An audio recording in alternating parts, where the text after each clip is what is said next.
Oh,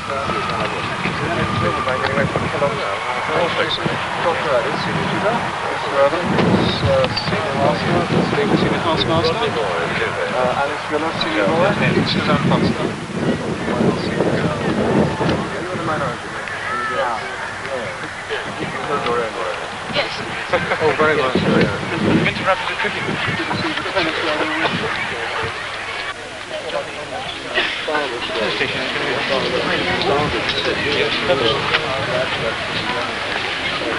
The quotation is from Proverbs that the righteous man is like a tree planted by the water that grows shoots and spreads its leaves.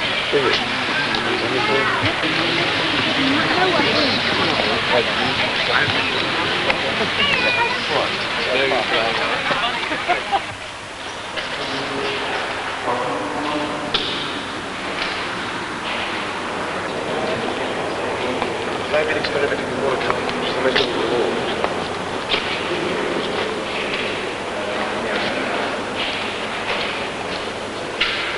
That's much further away.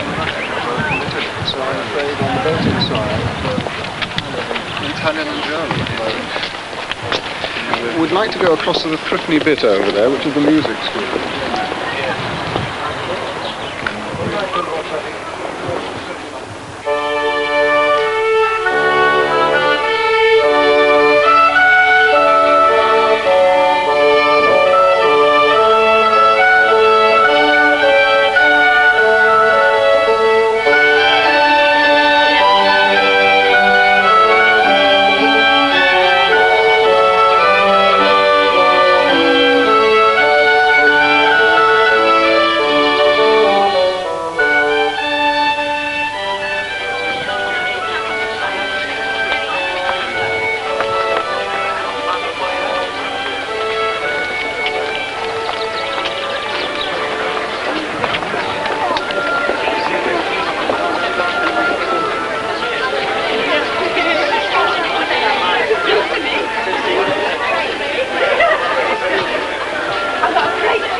ברשות ברוך אתה אדוני אלוהינו מלך העולם המוציא לחם מן הארץ.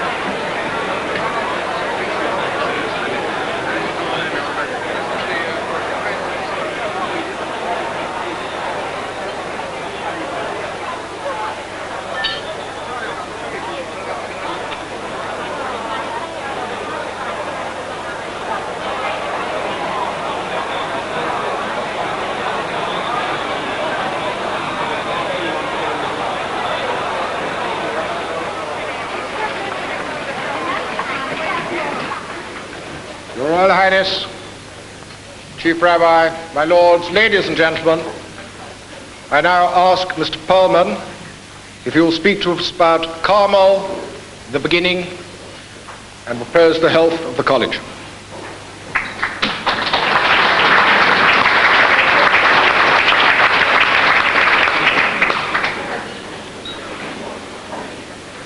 Your Royal Highness, Chief Rabbi, Lords, ladies and gentlemen.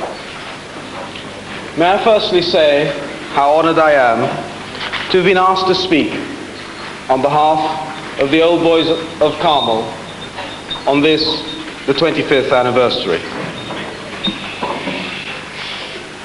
25 years may be quite an achievement for a marriage, but it's only a beginning for a school.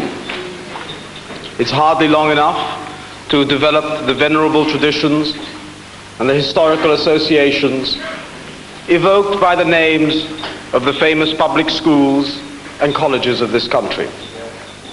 There were many who argued vehemently when Carmel was founded, and one still hears the argument often enough today, that institutions like Carmel only help to foster segregation and to perpetuate the problem of adjusting to society at large. I do not believe this is true, because the value of Carmel lies in the fact that it has something to offer which is valuable not only in Jewish terms, but in universal terms. It is with a feeling of honor that I propose the toast to Carmel.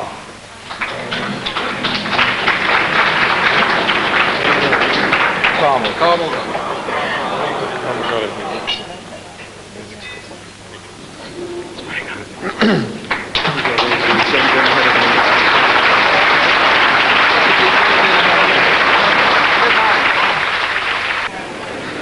Your Royal Highness, Chief Rabbi, my lords, ladies and gentlemen, I tried in preparation for tonight to see if I could find some link between the institution of Prince of Wales and the Jewish community, and I traced back in history as well as I could, and I found something that one might call something of an anti-link. And that is this, that in the year 1301, I think it was Edward I, with one of the great imaginative gestures of history, inaugurated the concept of Prince of Wales by presenting what was then to become Edward II at Carnarvon Castle. In a less inspired moment 11 years previously, he banished the entire Jewish community from England.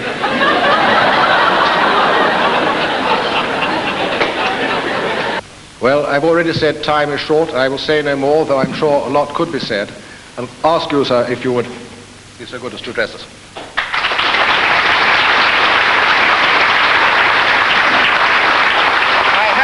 I have, of course, omitted my main function, which was to propose your health. So will you please join with me in drinking the health to His Royal Highness Prince of Wales.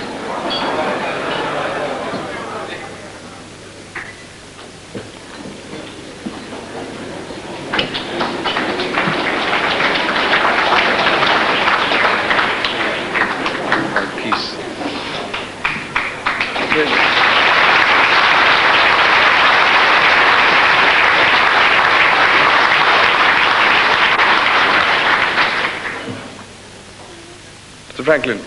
Headmaster, ladies and gentlemen, I'm not sure whether I ought to put this on to address you, but I'll only scratch it and it'll fall off, so I better leave it here for the moment. As Mr. Franklin says, I do have to catch a train this evening, but it is one of those occasions when I think the train will wait. It's one of the peculiar quirks of British Railways that they do this from time to time.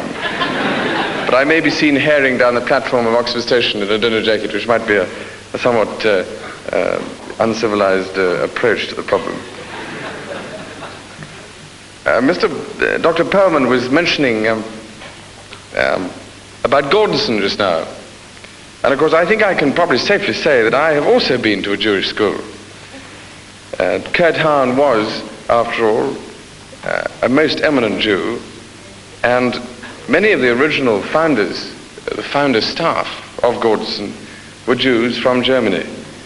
And he came over with the most original philosophy, which has affected my life ever since, as you may have noticed. We had the most marvelous Jewish music mistresses when I was at Gordonson, who were splendid old ladies, one who played the violin and one who played the cello. And the one who played the violin, they were both sisters. The one who played the violin was a very fearsome old lady, and I used to play in the orchestra. And at that stage, when I first started, I played the trumpet, which, as you all know, is an incredibly loud and noisome instrument. And I used to play this thing furiously in the back row of the orchestra. And every now and then this woman, she'd grind to a halt and call the whole orchestra to a halt. And she would get furious. You could practically see steam coming out of her ears. And she'd say, "Ach, those trumpets, stop those trumpets!"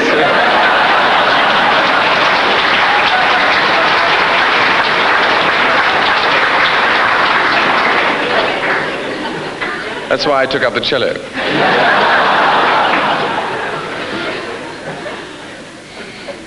Now, Mr. Franklin, you were talking about expelling, or the Prince of Wales being involved, rather, in the 13th century with the expulsion of the Jews and with the confiscation of their property, which I hear with much trepidation and horror. Fortunately, can't claim to be associated with such a thing, but perhaps, I hardly dare say it somewhat irreverently, perhaps that is the origin of the Wailing Wall.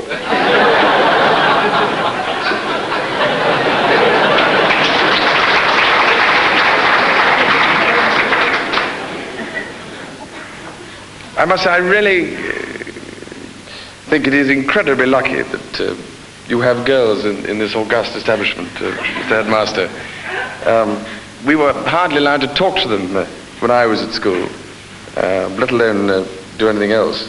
And when I was head boy at Gordonson, we had to organize a dance because there was a revolution in the grassroots of the school, that we didn't have enough contact with the local ladies. It was hardly surprising if you took one look at them, but they still wanted it. And so I had to organize a dance with the girls from Aberdeen Academy. Well, none of you have seen the girls from Aberdeen Academy, but they arrived in a bus, which is not a good way to start a dance. And as head boy, I had to see that they were carefully organized into the right places at the right time. And as usual on these sort of ghastly occasions, the girls stood in one corner and all the boys stood in the other, and never the twain should meet. And eventually, after a long period of sort of giggling and staring and nudging, there was a sort of blackguard rush, and all the girls were partnered off, and I, of course, being the head boy, was left with two wallflowers, or rather weeds, as they turned out.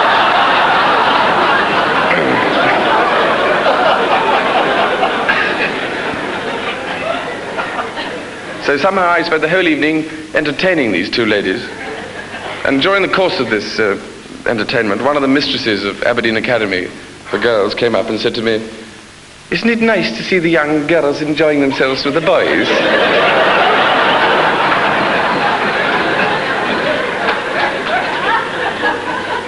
Now, however, at Gordonson, all is very different. And you would not believe how different it is.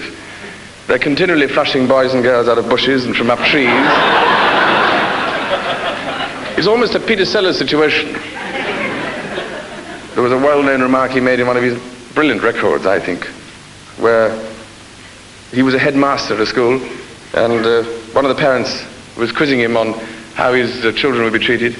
And he said it was a co-educational school, and the man said, but how do you keep the sexes apart? And Peter Sellers said, if you really want to know, we prize them apart with crowbars.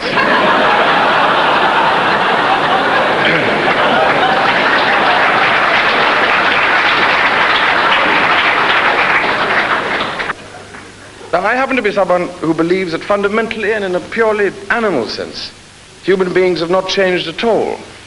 Children are not born today any wiser than their ancestors, even as far back as the hominids found in the Olduvai Gorge in Kenya by Dr. Leakey several years ago. It is improved education which has apparently altered human existence, and the spread of it has allowed people to have more knowledge of what goes on than ever before. But this does not mean that man's essential nature and instincts have changed at all.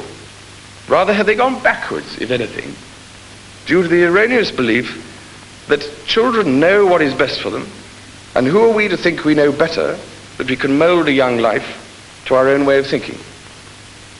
In other words, your elders aren't your betters anymore. As if Zeus had only lately hurled down a genetic thunderbolt which had suddenly transformed infants' minds to something quite exceptional. It's absolute nonsense, because I refuse to believe that even a child of brilliant parents, who later turns out to be equally brilliant, is capable of deciding what is best for itself without a sufficient degree of experience or knowledge of the assembled facts. But to me, this seems the most civilized method of education, and one which is perhaps paradoxically at the heart of all the principles of nonconformity. It strikes me also that instead of designing a more uniform educational system, it ought, as people become more and more educated, and therefore far more capable, one hopes, of reasoned judgment based on experience, to become more and more diverse, to cater for individual philosophies. It's like saying, although I must be very careful here, that we are all Christians, and therefore we must all believe exactly the same dogma and doctrine. This is an impossibility. After all, why on earth was there a Reformation in Europe in the 16th century if it was not because the Catholic Church had, for centuries, been telling the whole of Christendom exactly what it should believe, down to the most minor detail? With the upbringing of a child, its moral and social development is, to my mind, the essential responsibility of its procreators. It must be. When I eventually have a child, which some people say is going to be sooner than later,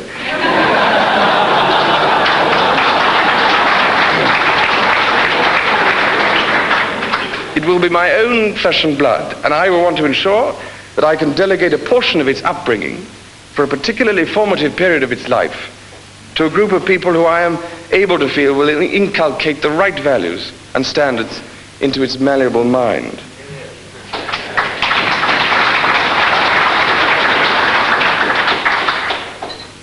I can assure you all that I was never an ardent supporter of the boarding school in the days when I had to suffer incarceration in such an institution. There were no girls for a start. But it is quite extraordinary what advancing years does to the thinking and reasoning process. As they say in the best speech-making circles, finally and in conclusion, I would like to offer my congratulations to the school on its 25th anniversary, which by some curious chance happens to coincide with my own silver jubilee. And I would like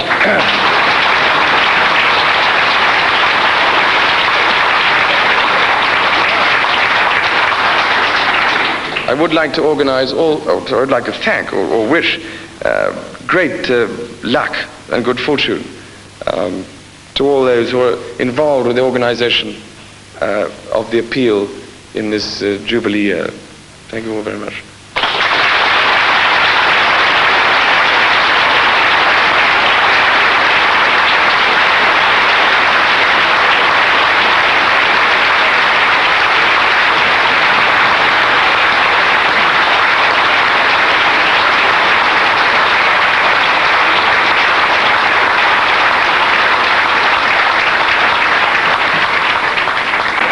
Your Royal Highness, Chief Rabbi, my lords, ladies and gentlemen,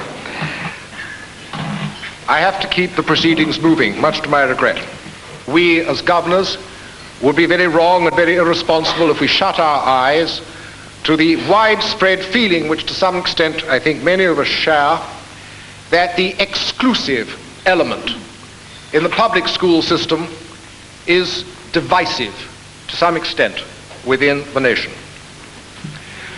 We nevertheless are totally committed to the idea that the type of education this school and other public schools, and this is no different in most respects from other public schools, that the type of education that they provide add an enormous element of strength and depth to the whole educational system in this country.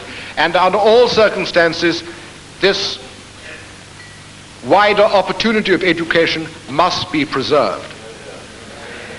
The essential element, however, that we have to introduce is one which will preclude this exclusive element.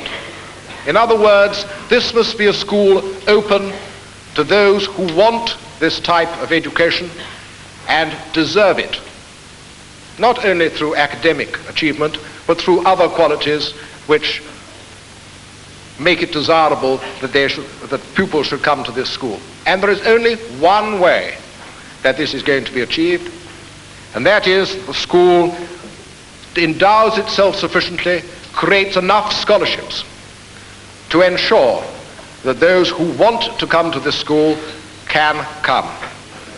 And this is going to be the theme of the appeal, which is not the subject of tonight's dinner, but which will follow as a result, as part of the Silver Jubilee celebrations, to ensure that this school is put on a sure foundation which will guarantee its future.